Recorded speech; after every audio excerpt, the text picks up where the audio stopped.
اعوذ باللہ من الشیطان الرجیم، بسم اللہ الرحمن الرحیم، نحمدہ و نصلی علی رسولہ الکریم۔ آج ہم اپنی زندگی میں، مال میں اور رزق میں برکت کی 5 نبوی راز کو ڈسکس کریں گے۔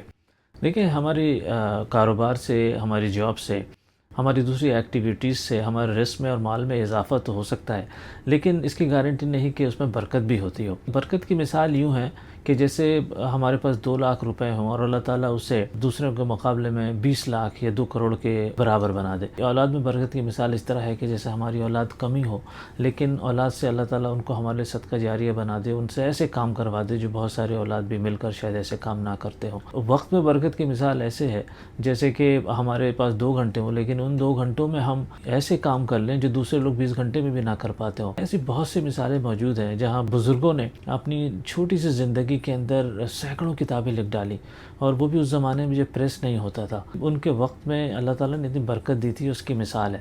تو اسی طرح آج بھی ہمیں اپنی رزق میں، مال میں اور وقت میں برکت کی کوشش کرنی چاہیے۔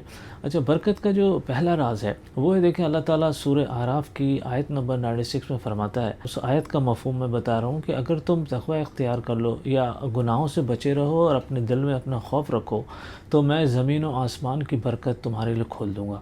دیکھیں، اس میں زمین و آسمان کی برکت سے کیا مراد ہے؟ مفسرین کہتے ہیں کہ زمین کی برکت، زمین کی چیزوں کی برکت تو ٹھیک ہے، مال ہے، رزق ہے، اولاد ہے، لیکن آسمان کی برکت سے مراد کہ اللہ تعالیٰ آپ کو دلی سکون عطا کر دے، آپ کی ایمان میں تقویت دے دے، فرشتوں کی تائید اور ہدایت دے دے، یہ آسمان کی برکت ہے۔ اور زمین و آسمان کی برکت کھولنے سے کیا مراد ہے؟ اس کا مطلب یہ ہے کہ اللہ تعالیٰ وہ برکت کے وہ دروازے جو بند ہوتے ہیں وہ اللہ تعالیٰ کھول دے گا، اور اس کے ذریعے سے برکتیں جو ہماری زندگی میں امٹ کر آنی شروع ہو جائیں گی۔ برکت کی دوسرے راز کی طرف چلتے ہیں۔ ایک حدیث میں حضور صلی اللہ علیہ وسلم نے اللہ تعالیٰ سے دعا کی کہ یا اللہ، میری امت کے لیے صبح کے وقت میں برکت عطا کر دے۔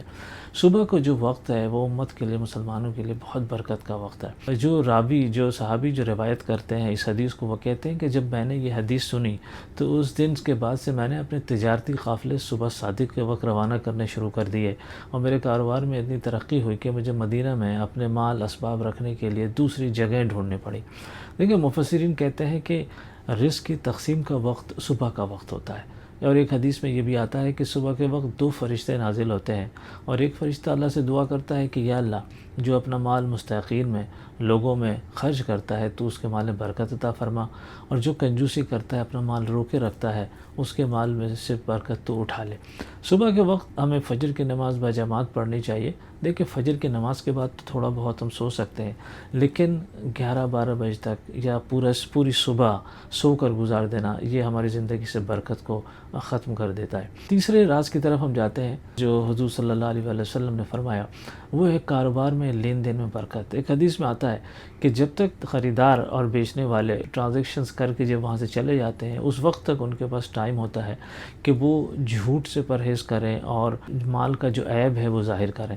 یعنی کہ کاروبار کے لین دین میں برکت اسی وقت ہوتی ہے جب کاروبار سچائی پہ ہو اور شفافیت پہ ہو، اس مال میں کوئی عیب ہے تو اس کو بتا دیا جائے، تو اس حالت میں اس ٹرانزیکشنز کے اندر تو برکت رہتی ہے، ورنہ اس ٹرانزیکشنز کے اندر سے برکت اٹھا لی جاتی ہے۔ دیکھیے، چوتھے راز سے پہلے میں لین دین میں برکت کے حوالے سے ایک اور بات بتا دوں کہ میں نے ایک ویڈیو بنائی تھی کچھ دنوں پہلے، اور اس میں میں نے حضرت عبد الرحمن بن عوف رضی اللہ تعالیٰ عنہ، جو کہ مشہور ترین تاجر تھے اور بیلینئر تاجر تھے، ان کی ایک کوالٹی یہ تھی کہ ان کی ٹرانزیکشن میں شفافیت ہوتی تھی۔ اگر ان کے گھوڑوں میں، مویشیوں میں کوئی عیب ہوتا یا ان کے مال میں یا کھجوروں میں کوئی عیب ہوتا تو وہ کسٹمرز کو بتا دیا کرتے تھے، اور اس وجہ سے اللہ تعالیٰ نے ان کے مال میں، ان کے کاروبار میں بہت برکت عطا کی تھی۔ اچھا، چوتھا راز جو ہے وہ سلام کرنے سے متعلق ہے۔ سورہ النور کی آیت نمبر 61 میں اللہ تعالیٰ فرماتے ہیں کہ تم سلام کر کے گھروں میں داخل ہوا کرو، یہ دعائے خیر ہے اور میری طرف سے بہت بابرکت تحفہ ہے تمہارے لیے۔ دیکھیں، سلام کر کے جب ہم گھر میں داخل ہوتے ہیں تو ہمارے گھر میں خوشحالی آتی ہے، ہمارے گھر میں خواہ کی لڑائی جھگڑے اور اختلافات گھر والوں کے اندر نہیں ہوتے۔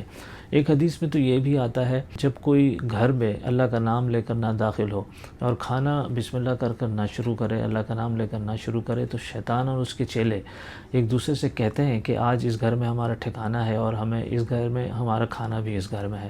اور اگر ہم اللہ کا نام لے کر اپنے گھروں میں داخل ہوتے ہیں اور بسم اللہ کر کھانا شروع کرتے ہیں تو شیطان اپنے چیلوں سے کہتا ہے کہ ہمارا اس گھر میں کوئی ٹھکانہ نہیں، نہ ہی ہمیں اس گھر میں کوئی کھانا میسر ہے۔ پانچواں راز وہ یہ کہ ایک دفعہ ایک صحابی حضور صلی اللہ علیہ وسلم کے پاس آیا اور انہوں نے فرمایا کہ یا اللہ کے رسول، ہم کھانا کھاتے ہیں لیکن ہم سیر نہیں ہو پاتے، ہمارے جی نہیں بھرتا۔